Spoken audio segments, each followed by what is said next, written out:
Good morning, good afternoon, good evening. Professor Warren, are you there with us? Professor Susanna and Professor Colin Coles. We'd like to start our webinar, if you allow me. It's at 3:30 and 2 minutes. I know it's in LA, it's early morning, Prof. Warren, right? It's pretty early in the morning, but I'm really glad to be with you.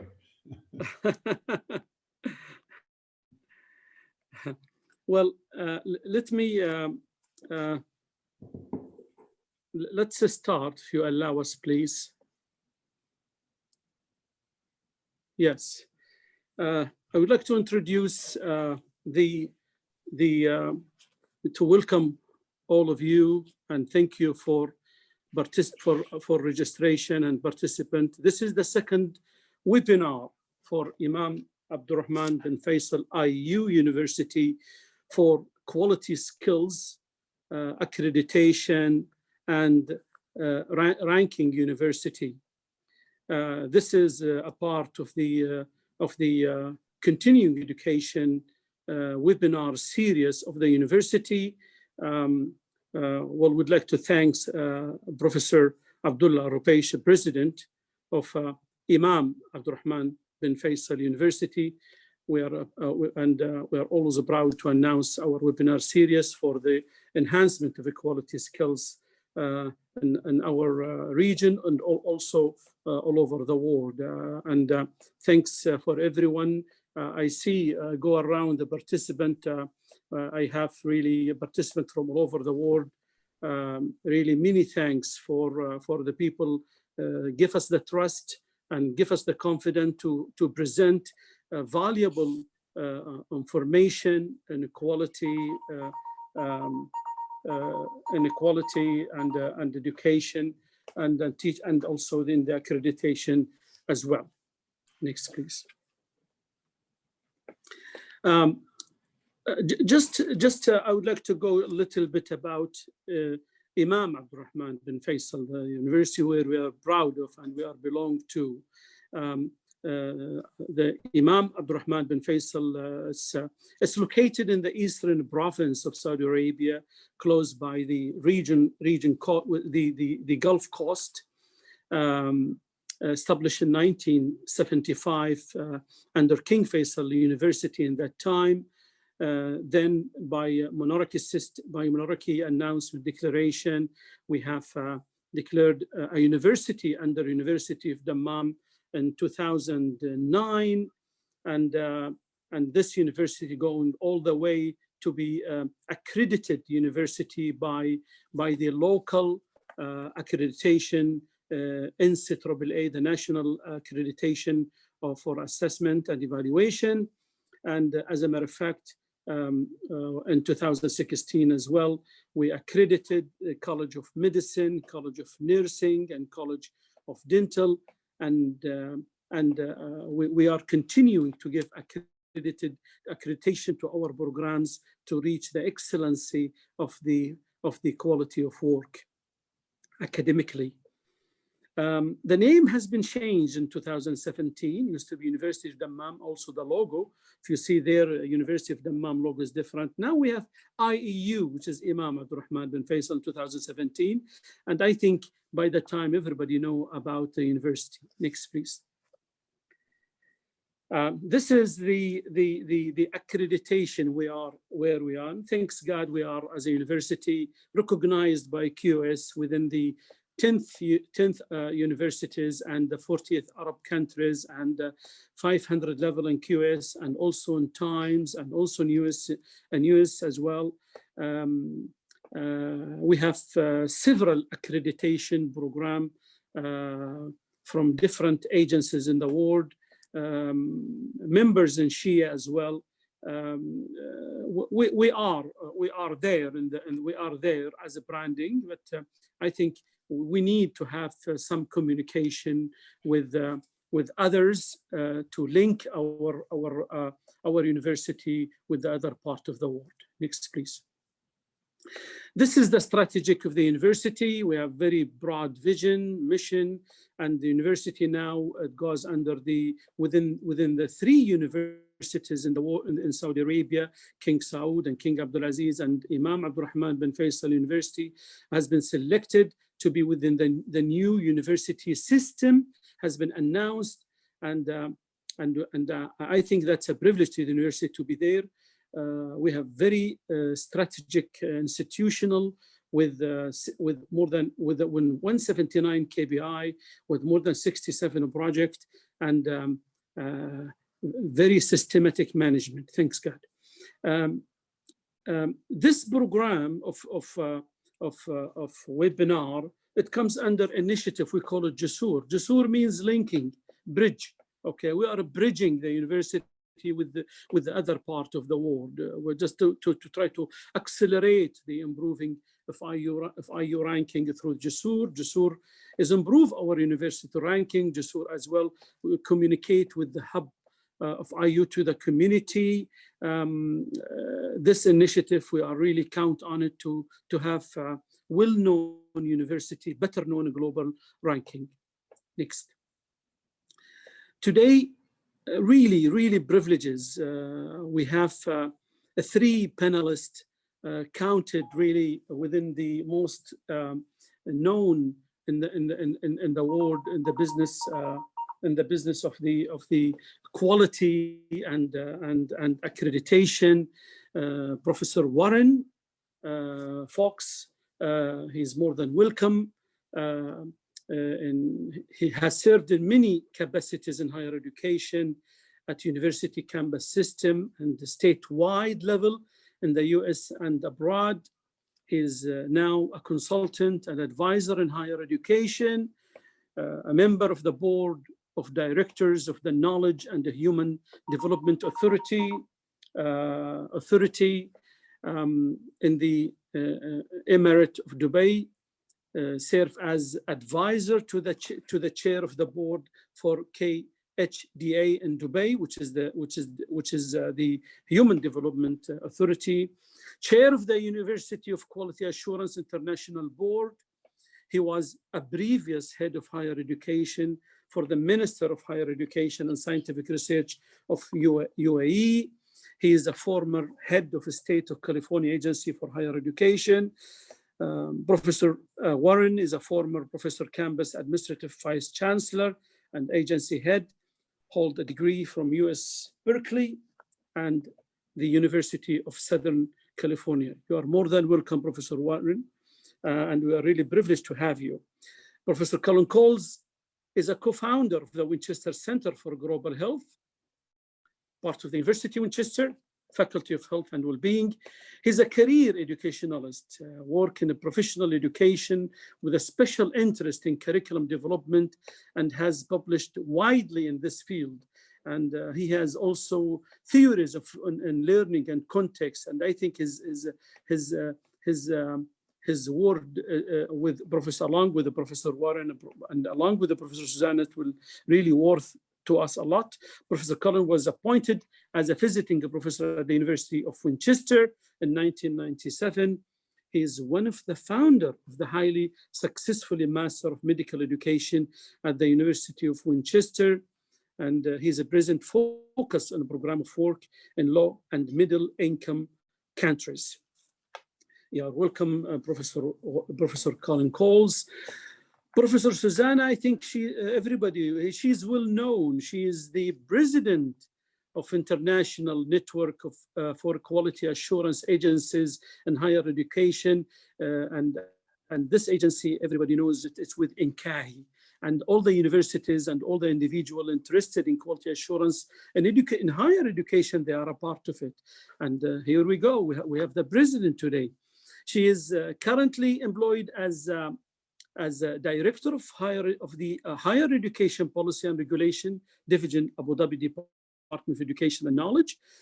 Dr. Karakanian has extensive experience in governance, policy making, administration, and quality assurance in higher education. She led over 15 projects in the field and worked as international consultant in the advisory of context and governments, had authored 15 index publication, higher education and equality assurance in higher education. Dr. Susanna, she has a lot to say about global E-Accreditation. She is more than welcome to be with us. Thank you so much. Four themes we're gonna tackle today, and our panelists, they will speak about how to manage E-Accreditation process. What are the potential solutions for E-Accreditation system? How effectively engage the stakeholders in E-Accreditation? And last, we will also, our panelists, they will touch the E-Accreditation and equality network. Before we go with the first panelist, let me have some word about the E-Accreditation system as introduction. Accreditation is the official recognition that an institutional is a proficient for executing definite process, action, or task in a trustworthy, credible, and precise manner.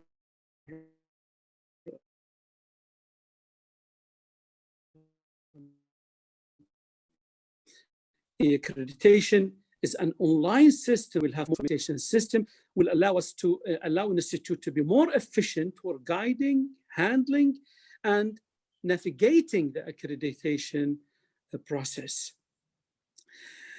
Within the system of accreditation, will aid the higher education administration to attain their goals over accreditation on time through the COVID-19 pandemic state is still existing. Today, our panel will discuss the following, which is complexities and solution for E-Accreditation with the forum themes, what I mentioned earlier. Next. Theme 1, how to manage the accreditation. It deals with the simple way to manage E-Accreditation process effectively.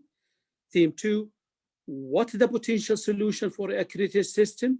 And I think our panelists will answer it by the COVID-19 pandemic pushed universities across the world to adapt E-Accreditation system. It is essential to find out the potential solution to overcome the hurdles in existing the accreditation system. The solution should focus to address shortcoming in the resources, the process, and implementation requirement to help universities to execute in official manner. And theme 3, how to be effectively engage a stakeholder. And I think I will leave this subject for Dr. Professor Warren and Dr. Susanna to have some adaptation, suitable approach to engage the stakeholder, which is must.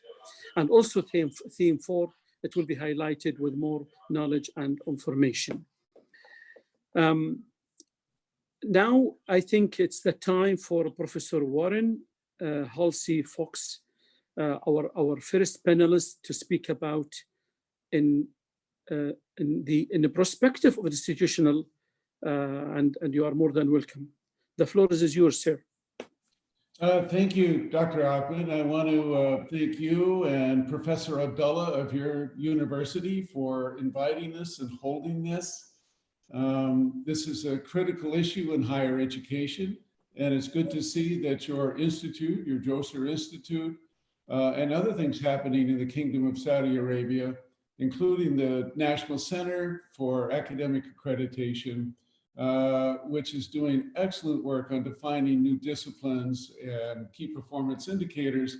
And I could recommend to those participating and looking in on this, that you might want to contact them when they publish the results, which are out shortly. A recent and very complex set that you might be able to use. So you might check on that.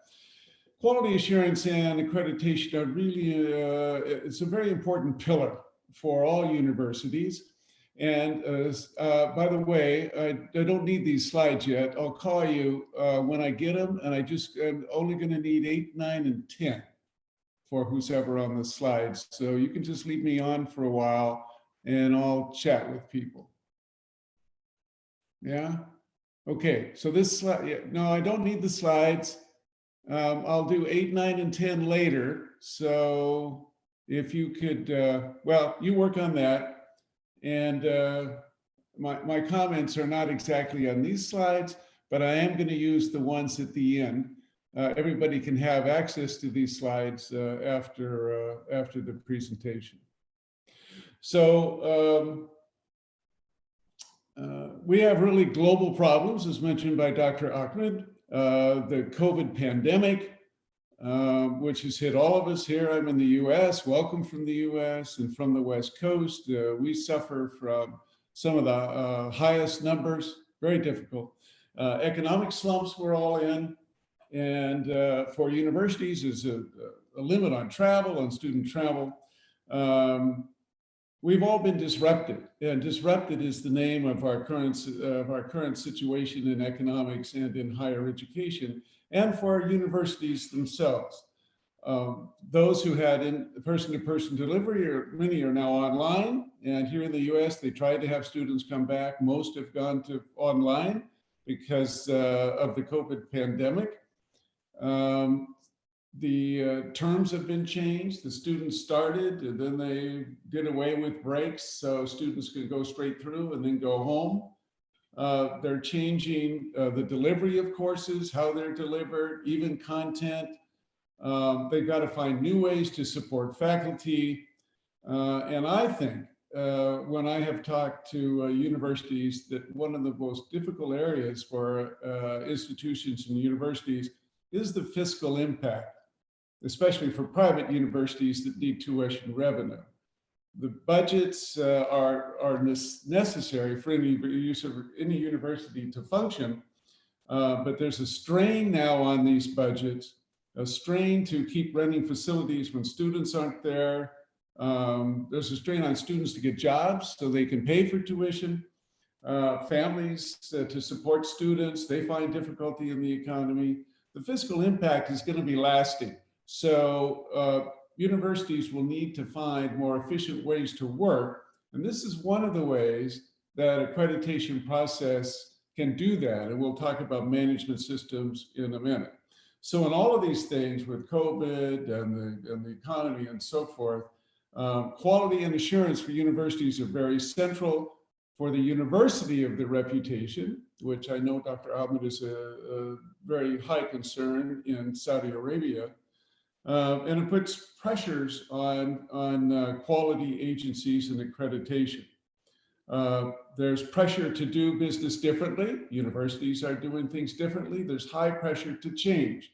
So we're talking about complexity in accreditation, and it's going to be in turmoil and change for some time as the COVID pandemic, as the impact gets deeper and ripples through about everything we do. Issues like our academic integrity. Are the students really the students who are at the other end? How do we, there's actually software coming out that can analyze your fingerprints, so to say, your touch on the keys to make sure you're really the right person. And we'll talk about later about gathering data. This is one of the most important things that we all do in quality assurance and accreditation. And I'm going to talk about in a minute about getting better data for better decisions. And in this time of flux, all universities need better data for better decisions. We need to measure student learning better. Actually, the NCAA is working on that in accreditation to look at student outcomes and KPIs. How do we measure this student learning? And of course, universities want to impact international rankings. And all of this comes to affect the reputation of a university. So how do campuses prepare? The first thing is accreditation or quality assurance, depending on the country and the institution, need to be campus-wide. Everybody needs to participate. It's just not a decision by the management. It's not a decision by the president. Everybody needs to participate, and everybody needs to be aware of what the purpose is. What is the purpose? Why are we doing this? And what are the benefits? This needs to be shared. It needs to be campus-wide, and it takes time to do this. This is not a one-time fix-all process. It will take some time to get faculty and departments, even students, student organizations, and administration, if they're not familiar with accreditation, to understand and adopt this into regular practices at the university. Also, campuses should work very, very closely with their accreditor. They should know exactly what they need to do and work with them, talk to them, get to know them, so you can understand better what's necessary. I have seen too many self-study reports that go out. They're written by the university to meet whatever the university thinks is important, and it doesn't really address the issues of the accreditor. Absolute key is to address directly what the accreditor needs. To do this, you need a committee across the campus so that everybody participates, and you need to get better data for better decisions. What measures are you going to look at? How are you going to gather the data? What are the outcomes you want? And a very key is, what software do you use? Years ago, there was no software. Now there's many on the market where you can put in institutional research data, and it will sort of help you gather the data and produce it in the categories you need, either for a quality assurance overview, for a self-study, for benchmarking of the universities. There are many out there in the market in the cloud.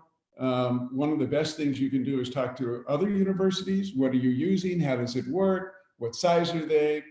But you want to get records of everything on research, on projects, on funds, on all of these things, so you can better measure success of your university. A hint to all of you is not to just turn this over to the IT department and say, you download the software, I'll be teaching, and here's some information. You really want the academic side of the university to drive change. IT is a tool. It can be very useful. It now is driving the delivery methods and how provision is given.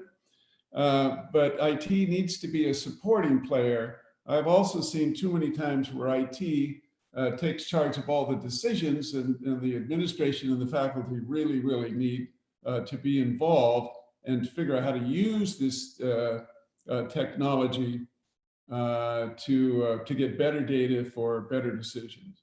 So we need to train faculty and staff, use technology better, understand the domains and key indicators that are involved, get this campus-wide understanding.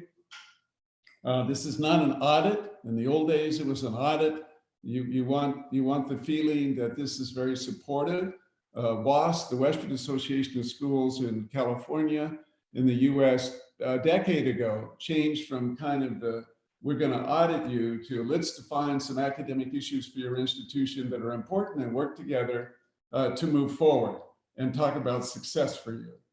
So, and you need to fund positions. You can't do this without funds. You really have to reallocate or get some for training, because it will take resources, and it should not be a one-year appropriation. It really needs to be over many years to get these solutions. So some solutions I'll touch on quickly that we've been talking about. The size of the task is really large, and the best thing is to get committees to bust it up and tackle different parts. Are you going to do program accreditation also, in either business, engineering, or something like that, in addition to institutional review? Need to decide that. And there are evolving measures of success in higher education, so the complexity is increasing. So the use of software, so you can quickly and more completely evaluate what's happening on your campus, is absolutely needed. So use this management software. It can be for research, it could be for finances, it could be for students, be for facilities. All this software is available, and it actually improves management of the university and the use of resources as well as accreditation. So it's really important to know how this works because, as we know, we talked about disruption. Our universities are disrupted, and this will continue for some time. Talking briefly about engagement, we've been talking about making sure that all the faculty and the administrators are part of this to be a very supportive process and work with the accreditor, work with the agency in your country to make sure that you have support and cooperation. So it's not negative, that it's positive. And you need to be engaged at that level. You've got to have the faculty engaged every year. This is not a one-shot issue. Every year, this whole issue of quality needs to be constant. Accreditation is one way to measure that. Often when you achieve accreditation, you get it for 5 years or whatever. But you can't do this every 5 years. You need to do it every year. You do self-studies, you do benchmarking as you go. And then when you get a study for accreditation, you already have a system, you have people that are trained, you have the software, and it really needs to be an annual process. In higher ed, we're very referential. It's really important what people think about us. And that leads to rankings and to ratings. Some are controversial, but it is a method that people want to turn to. Accreditation is a little more solid, it shows you meet standards. It shows that other academic institutions respect you. And one of the goals of JOSOR in Saudi Arabia is to kind of raise the profile, raise the respect, raise the recognition of what is happening. And the accreditation process, working closely with accreditors and doing it on a regular basis, you can find success here. And you want to do that, again, campus-wide so that everybody can participate. You can get benefits on inputs. It used to be just books in the library. What kind of space do you use? What kind of equipment do you have? And now it's more on student learning, student outputs. And there's an issue about how you do that, how you measure student outputs, what kind of questionnaires you use, how you contact students. And now all these questions are going out online. You don't have the ability to see students and ask them a lot of questions about the efficacy of the instruction or the outcomes of what they're getting. So we need, again, use of technology to look at behavioral things. So you can get help here, and I'm going to touch briefly. Dr. Suzanne is going to have a section on benefits from networks. But if I go to these slides now, I think it's page 8. The title says QBBG, if you're there. We'll keep going to, there we go. This, what we did in Dubai has the largest number of branch campuses in the world in any one place. And they come from mainly 4 sending countries, including UK, Australia, US. And these are the main providers, the main provision here. And there are especially across South Asia, there are receiving countries and receiving institutions. So Dubai, in planning a whole new process for doing quality assurance for institutions coming from all over the world, we decided to form a network. One that does work, one that takes real problems, where we can share day to day and pick up the phone and help each other. And we found ourselves visiting Hong Kong. The Dubai often visits Hong Kong for economic shipping and other issues. So we did in higher ed, the same. We did with the INQAAHE in Malaysia. And we also asked Singapore to join, along with Dubai. So we have these 4 areas that have similar issues about attracting institutions, providing instructions for people who live in the country, evaluating them, how you meet international standards since students can move around from these various countries. So this is the map of these core members. The QBBB has been meeting for 5 years, 6 years, very effective. And if you go to the next one, this is what they do. This quality beyond borders. This is so valuable. You build trust when you connect, and trust is really what accreditation is built on in quality assurance. So this connect is to build a zone of mutual understanding among the members. And it's so valuable over time. It's very, very helpful. And communicate. The stakeholders of these agencies and of universities need to communicate, have mutual understanding to better be able to move students, passport them around the world, and communicate what kind of information follows the student and how it goes. The last one, it's blocked in my slide here. The last one is collaborate for increased effectiveness. So these are the guiding principles, but you could really get help as a university from other universities at the local level, at the national level, and of course at the international level, which more will be discussed later. But it is really important to understand you can get help, for example, in measuring student learning. What are they doing in areas that look like mine, behave like mine? Let's share some ideas on how to get there, document those and share those. And so this is a very effective way for institutions to improve what they do. So there are some other slides there about Dubai and about the institutions there for your use. But I did want to highlight this QBB. We found in a real world way, we did need to have trust and collaborate with agencies and countries that we collaborated with. So Dr. Ahmed, that's a good overview of kind of the institutional level and kind of how you can move towards success. So thank you. Thank you so much, Professor Warren. I think it's the time also to hear from Professor Susanna about the global perspective. I bet she has a lot to say about it. Professor Susanna, you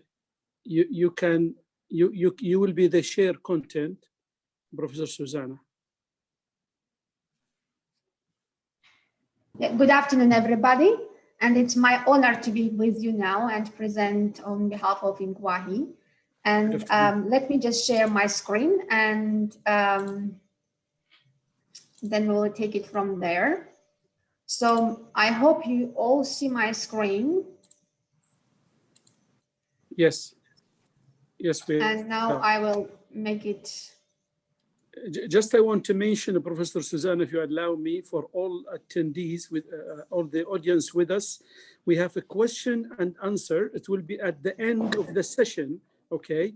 You can just write your question on our panelist end of the presentations. They will answer all the questions. Thank you. Please go ahead. Okay, thank you very much.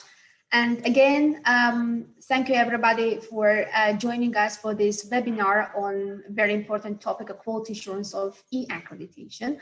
And it's my honor to be here with you and present on behalf of INQAAHE. First of all, let me just briefly introduce what INQAAHE is, and for those ones who are new to the quality assurance world in general. As you would see, INQAAHE is the global tertiary education quality assurance platform, and it basically is an umbrella organization for all quality assurance providers.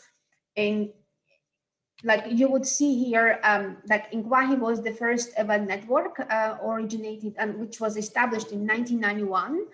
And that was the first ever endeavor to join efforts of all accreditors all over the world under one umbrella and establish like our own JOSOR, as you made a reference to the bridge, a system that would bridge different systems all over the world. After the establishment of INQAAHE, you would see a lot of regional agencies emerged, starting from the Northern America, then Caribbean. You would see European Network for Quality Assurance, there is a Central European and Eastern European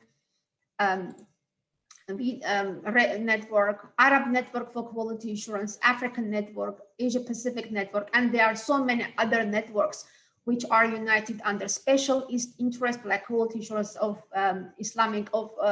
institutions in the Islamic world, and many others. But those ones are just the ones that are regional and under the major umbrella of INQAAHE. So who are we? What we do? Like, we are an inclusive umbrella organization that deals with the quality assurance agency in tertiary, quality assurance in tertiary education. What it means to be inclusive? Inclusive means that we are there for newcomers in the market, for advanced systems. We are there for agencies, quality assurance agencies, be they national, be they private, be they non-profit, for-profit. We're also there for higher education institution quality assurance units and also the individuals. Basically, our mission evolves around promoting quality assurance standards, working on the research, and you will hear more about us as we proceed. We are an organization of more than 350 members, and basically what we do is provide a global enhancement platform for QA providers, as well as serve as a think tank. We're called international, and we're truly internationally driven. And we are established based on the internationalization principle. You would see that all our board members come from all parts of the world. The Secretariat is not actually placed in any one country. We are moving across the globe, being hosted by our members. We were in the Netherlands 6 years ago, and for this last 6 years, we have been in Barcelona with IAU Catalonia. The organization itself is registered in New Zealand, and diversity in our network is second to none. You would see all the representation from majority of the countries in the world and cultures in the world in our network. So you will see that we are truly international. We are never holding our annual events in the same venue. We travel globally. And this year it was online, but we were planning to go to Moscow, and we do hope that next year we will still have a chance, and everything, this COVID will be over, and we will have our event in the United Kingdom 2021, which will be in Glasgow. In 2022, we're planning to go to Mexico. So this is just a brief on the INQAAHE Conference 2021, which will be held in Glasgow, and you're all welcome to join us.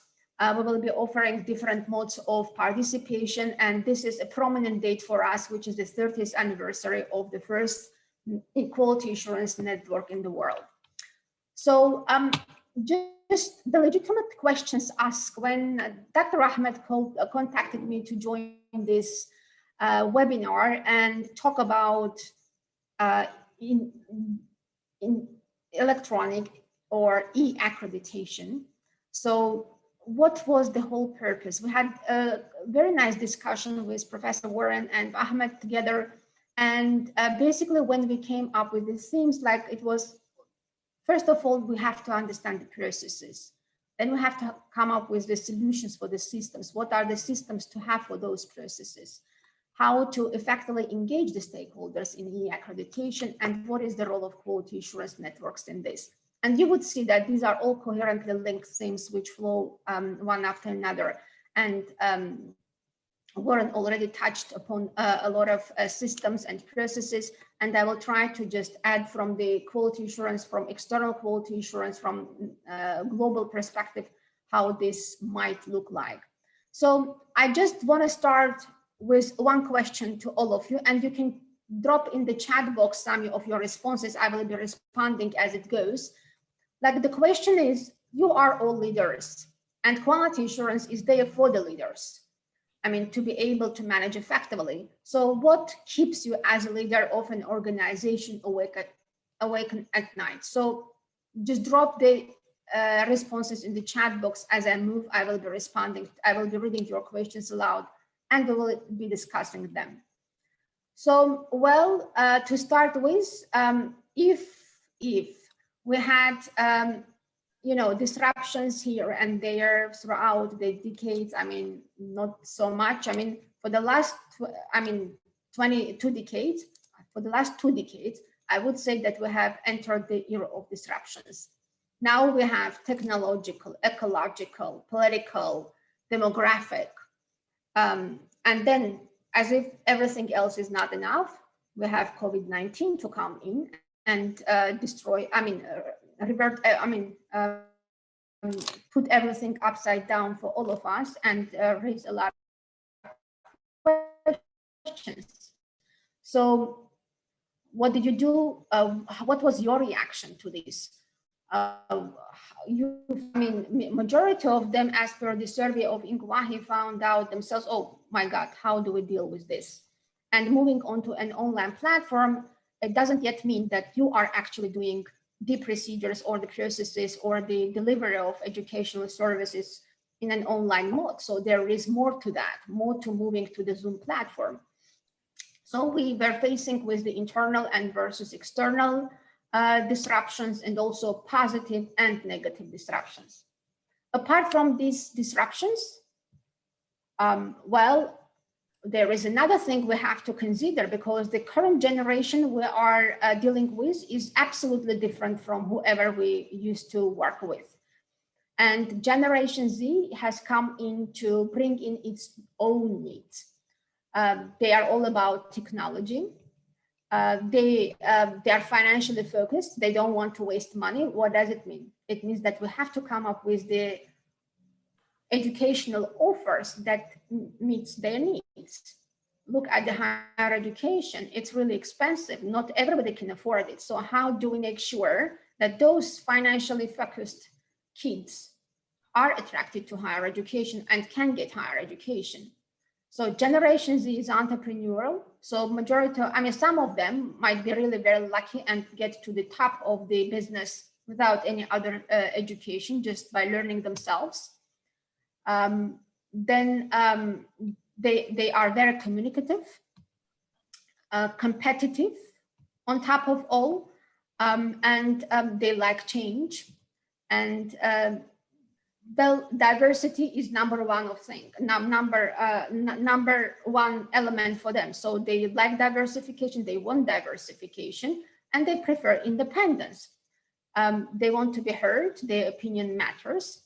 And what is more important for us as educationalists, those generations that demand individualism and customized education. No longer one model fits all work for all the types of age groups, educational needs. We have to consider all of them when we come up with the models of quality assurance. So this is what we have gone through. Like in the slide before, we talked about all types of disruptions. This slide is the new requirements coming from the new generations. And as if that was not enough, we now have COVID-19, which happened to cause a major havoc. So what do we have with COVID-19 and what does it trigger? Actually, I would say, well, we all of us already, the international community and all these discussions, debates at international level, we all agree that there are downsides and there are good parts and good sides of this development, because we started to think about what to do, how to handle risks, and how to handle crises. And those items became number one on our agenda because we don't know what to expect tomorrow. And with the COVID-19, all of a sudden, the whole globe was in a lockdown. 40% students are deprived access to higher education. And believe me, those 60% that did have access to online, to higher education, it means that they had access to online provision only. It doesn't mean that the online provision was accessible for them in terms of teaching and learning, in terms of using the platforms, in terms of the methodology assessment. It's still 60%, it's still very questionable whether they had a proper education or not. Well, the international students were strangled. Then we faced higher education institutions all faced the challenge, and they were not ready for this major change. Just, well, true, a lot of higher education institutions they reported like, oh, well, we are doing very well. We have moved on the online platform, we work from home and everything works well. Well, moving on to the Zoom platform doesn't mean that we have moved on to an e-education or online education. There is more to that. And we need to think carefully on the models of education that are appropriate for online provision. And then again, quality assurance and accreditation systems were desperate for overnight solutions. We all ended up having like no possibility to have the site visits, and the site visits for in terms of accreditation and in terms of quality assurance were one of the key elements of the whole procedure for accreditation. So we had no chance to do that, and majority of the quality assurance providers and accreditors either delayed their procedures, extended the deadlines for the accreditation expiration, or they moved on to the online platform, or just they stopped the system operation for some time. So there was a diversity of reactions on this. But just for a moment, when COVID happened, we all had internet. Just think what will happen if we can no longer have access to the internet. Are we ready? Are we ready to still offer higher education? Are we ready to still offer quality assurance services? So how do we handle this? So these are the major issues that we need to be thinking about when we develop our systems, quality assurance systems. And a majority of the countries currently are already revisiting their quality assurance system to make sure that they are ready for this crisis management. Now, an essential question to attend. Now, with all of these problems, how to make the flowers bloom? Still, well, we have a lot of issues, but we need to think how to make the flowers bloom and how to live on and how to make it a success and how to benefit our countries and economies. So what are the implications for all of us? With the move to online education and quality assurance, like the implications for the government and policymakers would be, well, majority of governments, like the second column here, you would see that what they're currently doing. And the third column is what they should be thinking about. Currently, majority of government strategically plan for the next years with improved ranking as a top priority. Is this actually the core that matters? Is ranking actually something that matters for all? And just look at the Asia Pacific region and just randomly pick up a country and pick up a strategic priority for any country. You would see at least 2 to 3 institutions in top 200. How many countries are there in Asia Pacific? And how many of quality assurance of higher education institutions can make it to the top ranking? And believe me, when one institution is ranked highly, it doesn't mean yet that the system performs in that country performs well. It's just about that individual institution, but not the system overall. So what is the use? Is it better to have one institution ranked on top, or is it better to have a system that performs equally well for different serves different types of needs? Well, when we talk about the ranking, well, there are very few strategic plans in higher education systems at higher education system level that would be talking about business continuity. How do we ensure that? Risk mitigation. I wasn't able to find enough. I mean, but these are the things that are core. These are the things that matter. So in the revision, and currently in a lot of countries with the revision of their quality assurance standards, business continuity and risk mitigation becomes at the core of the quality assurance standards for accreditation. When we look at higher education institutions, they're predominantly concerned about attracting and retaining students. That's true. This is how we survive. But do we actually work on business continuity? Because this is something those institutions, if they want to still be able to attract and retain students, they have to have the continuity in their business provision. They have to have diversification of funding. I mean, majority of the public institutions are fully dependent on the government funds. What happens if at some point this stops? linking our outcomes and outputs with resolution and facing potential disruptions. So how do we link our outcomes and outputs with, how to resolve those disruptions? How do we link all those needs? Faculty and researchers. Well, when you talk to faculty and researchers, predominantly, the predominant outcry over there from the researchers was that, well, guys, we're not doing a good job in terms of teaching and learning methodology and in terms of student assessment. But when you talk to the regular faculty member, they would say, well, I'm super fine. I have been delivering my class like for the couple of years. For the last years, it's just all in the PowerPoint presentation mode, and I deliver it over Zoom. But having PowerPoint presentation and delivering it over Zoom does not mean that we're doing an online education. There is more to that. So, well, when it comes to, targeting the needs of the Generation Z who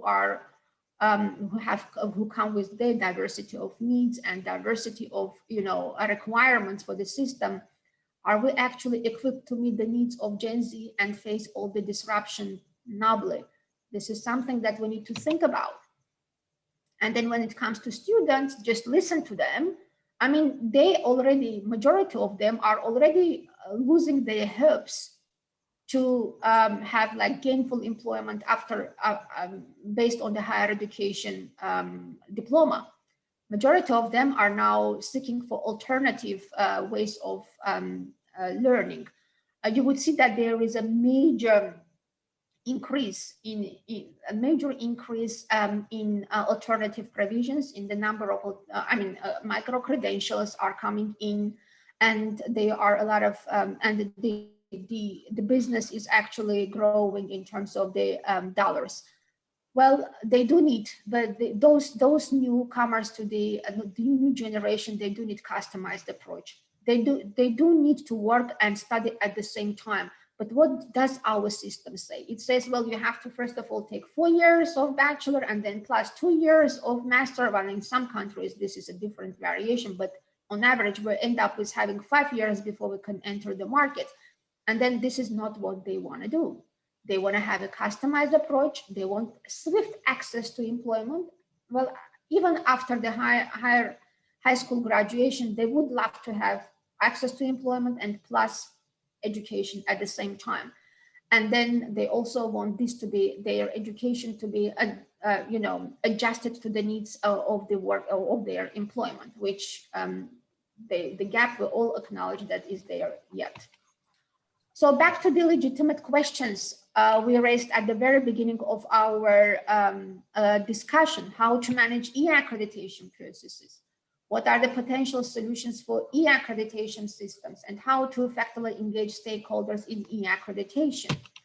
And one of the myths, as we have discussed, it's enough to move whatever we used to do to the online platform and then we're set. This is not true. How about authentication and integrity? Authentication has turned to be a major issue in many systems. This is still there and it's not yet resolved. How about integrity? Well, there are issues when, well, this issue is also, this also refers to the online accreditation or recognition of accreditors as well. So if we do a review of accreditors, or if we do the review of institutions, how about authentication and integrity when we move on to an online mode? I mean, well, we used to do the site visits, and now we're all doing this online. In majority of cases, there might not be a chance to even open the videos to see the faces of the participants to the site visit. How do you handle that? How do you make sure that you actually are getting, you are able to authenticate the process and make sure that there is integrity in it? Well, data collection, as Warren rightly mentioned, that data should be the core. And when we looked at the, well, I'm just making reference to the study INQAAHE has done. When we look at the study of all majority of the systems and the institutions, very few systems currently would have management information system in place. So data collection, accuracy, and validation is still at the core of problems. Without this, forget about it. It's not possible even to think about a normal, regular accreditation rather than online accreditation system. So how about stakeholder role and engagement? In many of the systems, these are not yet defined. Stakeholders are not given even enough floor to talk about. So we still need to think about specifying internal, external stakeholders and how do we engage them, how to make sure that they are engaged directly or indirectly. And those indirect methods are linked with the online provisions, the online platforms that are there to make sure that this happens. Well, how about systems? If education is offered online, just imagine it's a fully online education. Everybody works from home. The governance, administration, management, research, and everything else works from home. It's only through the online platform. If education is offered online, then an adequate and relevant platform needs to be established. And the same refers to the quality assurance. An adequate and relevant quality assurance system for the online provision should be at the core. And that quality assurance system should be actually developed around the online provision. I mean, think about it. There is a huge, there's a profound operation happening over there, and we need to be developing quality assurance around those systems. And this means that it is a totally different set of standards, totally different set of procedures, and basically depending on the mode of delivery at the institutional level and at the program level, the quality assurance system could be adjusted, because as well as there is a diversity in online provisions, the same would refer to the quality assurance systems. How about time and geographical zones? When it comes to e-accreditation, well, just imagine what happens with the international panels. It was really, it was normal to have all the reviewers travel to the venue, and then there is no problem with any geography or any time. But when you have international panels coming globally, like from the US, Australia, and UK, and then from Middle East, put them all together, you will hardly find time span that fits everybody. So a site visit that usually takes 3 to 4 days might span over 8 days, 2 to 3 hours per day to make sure that this happens, which makes it a lengthier procedure. So we need to also work around this one too. How about alignment with the national and international systems? Well, this is another major problem here, but because recognition of outcomes of online education is a problem. It's a problem with majority of the system. Many systems in the world do not recognize online education. So if online education is not recognized, how about online accreditation or e-accreditation? Would it be? So that is why we need to build systems around trust and credibility, and promoting trust and credibility around both online provision, education, and the quality assurance. Those need to be linked. And of course, a robust management information system is a must to start with. A relevant legal and regulatory framework supporting online offers and e-accreditation should be in place to allow recognition, thus credibility. Well, look around. I don't think that the systems in the world yet have started offering this. So they consider revision of the legal and regulatory frameworks to make sure that this works. Well, as for the quality networks, we also said what is the role of quality networks. So this, I'm not going to take much of the time because I think that I am running out of my time. But you would see that, well, it spans around capacity building. This is what INQAAHE is actually doing. Well, it spans around capacity building. We do a lot of trainings for external reviewers. We have developed new methodologies for online procedures for accreditation. We have revised our standards. We are currently revising our standards, not yet announced, but we are revising them to make sure that all those critical aspects are included in the in terms of diversity of provision and the crisis management. They are all part of the quality assurance framework. And not least is the role of INQAAHE in joining efforts of diversity of higher education systems and networks to learn from each other and to join our efforts to face the common challenges. When we had COVID-19 pop up all of a sudden on all of us, what we did, we published the INQAAHE Guiding Principles for Crisis Management. So it's available on the website, and this could become the guide on redesigning your standards. We have prepared a small study, brief study, to look at how the quality assurance systems are actually reacting to this pandemic. We had a series of webinars, and we also prepared a GGP review, our reviews of quality assurance bodies, which are called a guidance alignment with the guidelines of INQAAHE guidelines of good practices. We have put them actually in a virtual mode, and so far we have already had 5 procedures done virtually based on the new methodology. GGP reviews, and then also we have offered tailor-made approach to delivering training to our members as per request. Our members would submit their requests based on the specific needs of each of the member, and then the trainings would be delivered for them. So this is what we have done for the COVID-19, and I am also happy to present to you the book which we recently published. This is a new book published by INQAAHE, and it's called Global Trends in Higher Education Quality Assurance. I would like to highlight that this is the first ever study done in quality assurance, which covers all regions in the world, and you would see all the regions below, and it covers both internal and external quality assurance. So it looks at the legitimacy, trust, efficiency, and relevance across all the regions in the world. And basically, the first part of the book provides the comparative analysis across all the sectors, all the different parts of the world. And then the second part elaborates on each of the regions separately. So the link is here for the purchase of the book. And for the acknowledgements, you would see that these are the authors, and we had about 25 authors working on this study. For each region, you would see the lead writers and the authors that contributed.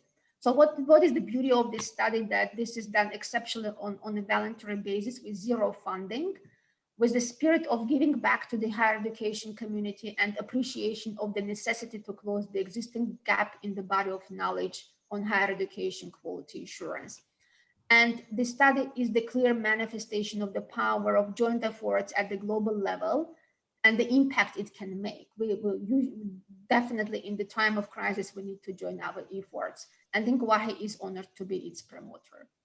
Well, for that publication, I am happy to extend my special acknowledgement to UNESCO, because this was initiated with UNESCO, Arab Network, Asia Pacific. Actually, for Arab region, this is the third cycle of scoping studies for the whole region, 22 Arab countries.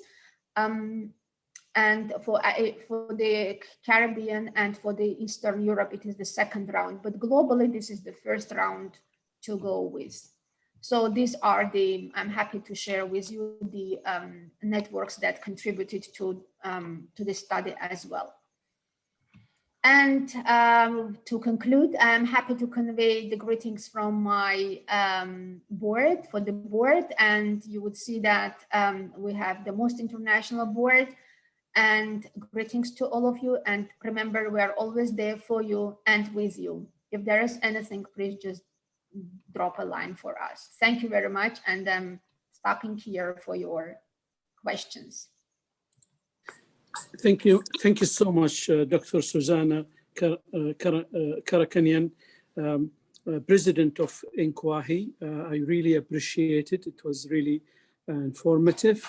Let's go for the next panelist, Professor Colin Coles. And Professor Colin Coles, he has a lot to say about commentary on E-Accreditation, teaching and learning, and that context. Professor Colin. Thank you. And first of all, I'd just like to thank you very much, Dr. Ahmed, for inviting me to participate in this webinar. And I've been very interested in what I've just heard. I'm actually looking at the bottom right-hand corner of my screen, and I see that we have only just over 20 minutes left for this webinar. And I'm wondering from your point of view, Dr. Ahmed, how you would perhaps think it best to spend that 20 minutes. I'll be fairly brief in what I say.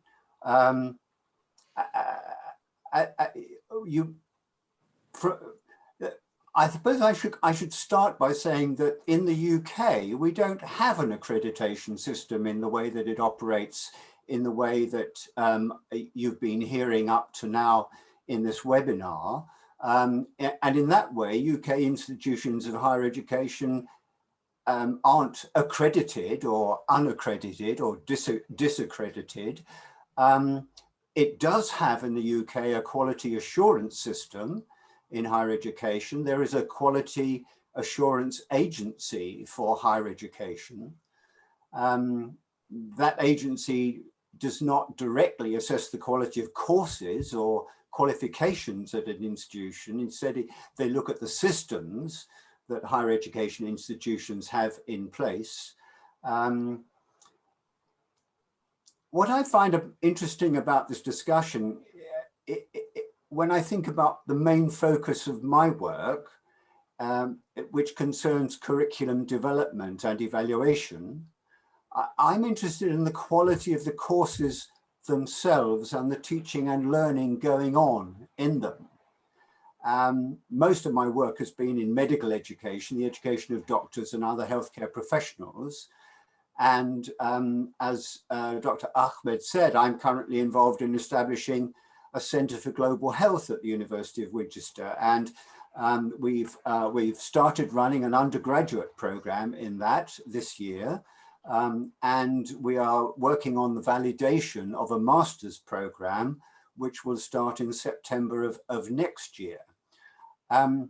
So really, my contribution to this webinar is in fact not to say anything about accreditation or even E-accreditation, but rather to ask some questions about how the quality of higher education courses relates to systems of accreditation. I think I might just say one thing about the Quality Assurance Agency in the UK, that what it has done, which I think has been a really important contribution to higher education, is that in 2008, they published a document, the Framework for Higher Education Qualifications in England, Wales and Northern Ireland. You'll notice that doesn't include Scotland. They have, Scotland works in a rather different way with education. So basically it's the framework for higher education qualifications in the largest part of the United Kingdom. And they say things like this: typically programs leading to higher education qualifications, particularly those taken over a number of years, include learning that is progressively more challenging. And they identify 4 different levels of degree: certificates in higher education, foundation degrees, bachelor degrees with honours, and then master's degree. There is another one beyond that, which is doctoral qualifications. But what they do in that document, the framework for this, is that they set out the way in which that progressive challenging occurs in higher education. And I think one thing that I was struck, particularly with Dr. Susanna's slide, which was about back to our our questions, what are our most pressing questions. I certainly think that the COVID pandemic has been a huge disruption, and I'm very interested in it. It kind of coincides with a move towards more online learning, and it then raises questions about, you know, what's the point of having an institution called a higher education institution. But for me, at this point, rather than thinking about accreditation, I think it might be quite helpful to, as it were, turn the whole thing upside down, and not to have what do the students make of it all as the last question that we ask, but make it the very first question. And even to go to another related question and ask ourselves, well, really, what is the purpose of higher education? Has it changed? Has the pandemic changed that? Has online learning changed that? Has Generation Z changed that? Or do we need to go back to that question again and ask it again, and to start from that point before we actually talk about anything to do with accreditation? What is the purpose of higher education? And I'll stop at that point.